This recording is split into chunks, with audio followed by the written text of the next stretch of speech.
এতগুলো প্রাণ ঝরে যাবে কখনোই ভাবেননি বলেছেন প্রধানমন্ত্রী শেখ হাসিনা। জানান, এত মৃত্যু, এত ধ্বংস অনাকাঙ্ক্ষিত। স্বজনহারাদের প্রতি সমবেদনা জানিয়েছেন তিনি। জাতীয় মৎস্য সম্পদ সপ্তাহের উদ্বোধন অনুষ্ঠানে আন্দোলনের নামে ধ্বংসাত্মক কর্মকাণ্ডে দেশের ভাবমূর্তি ক্ষুণ্ণ হয়েছে বলেও প্রধানমন্ত্রী মন্তব্য করেছেন। অনুষ্ঠানে 22 জন ব্যক্তি ও প্রতিষ্ঠানকে মৎস্য পদক দেওয়া হয়। মহিবুল্লাহ মহিব জানাচ্ছেন বিস্তারিত।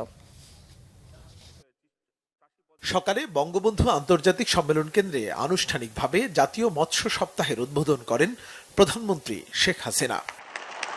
অনুষ্ঠানে মৎস্য খাতে উল্লেখযোগ্য অবদানের স্বীকৃতিস্বরূপ 22 জন ব্যক্তি প্রতিষ্ঠানকে জাতীয় মৎস্য পদক 2024 তুলে দেন সরকার প্রধান। পরে প্রধানমন্ত্রী তার বক্তব্যে শিক্ষার্থীদের আন্দোলন ঘিরে সাম্প্রতিক সহিংসতায় প্রাণহানির প্রসঙ্গ তুলে ধরেন, সমবেদনা জানান স্বজনহারাদের প্রতি। এতগুলি তাজা প্রাণ যাবে, কারণ স্বজনহারা বেদনা নিয়ে আমি বেঁচে আছি। আমি জানি একজন আপনজন হারালে কি কষ্ট হয়, মানুষ একটা শোক সইতে পারে না। আর আমি তো গোটা পরিবার, আমি আর আমার রেহানা এবং আমরা যারা 15 আগস্ট আপনজন হারিয়েছি, আমরা তো সবাইকে হারিয়ে আছি।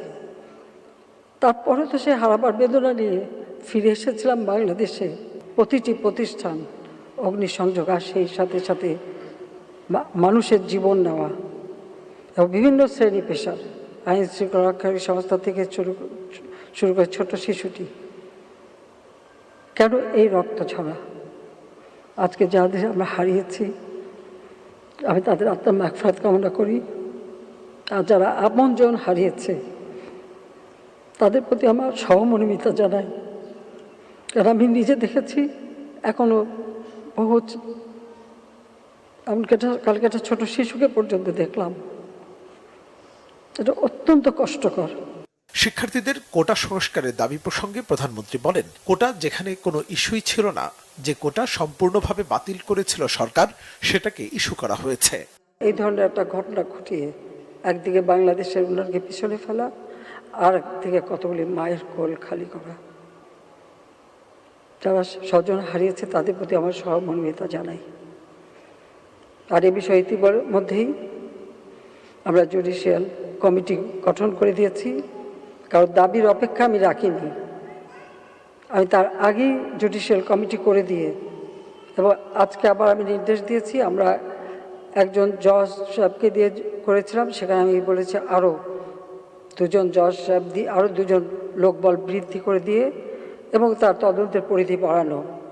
সেই সঙ্গে আমরা জাতিসংঘের কাছে আবেদন করেছি যে আমরা আন্তর্জাতিকভাবে বিভিন্ন সংস্থা আছে, বিশেষ করে বিদেশে, তাদের কাছে আমরা সহযোগিতা চাই যে এই ঘটনার যথাযথ সুষ্ঠু তদন্ত এবং যারা এর সঙ্গে দোষী তাদের সাজার ব্যবস্থা।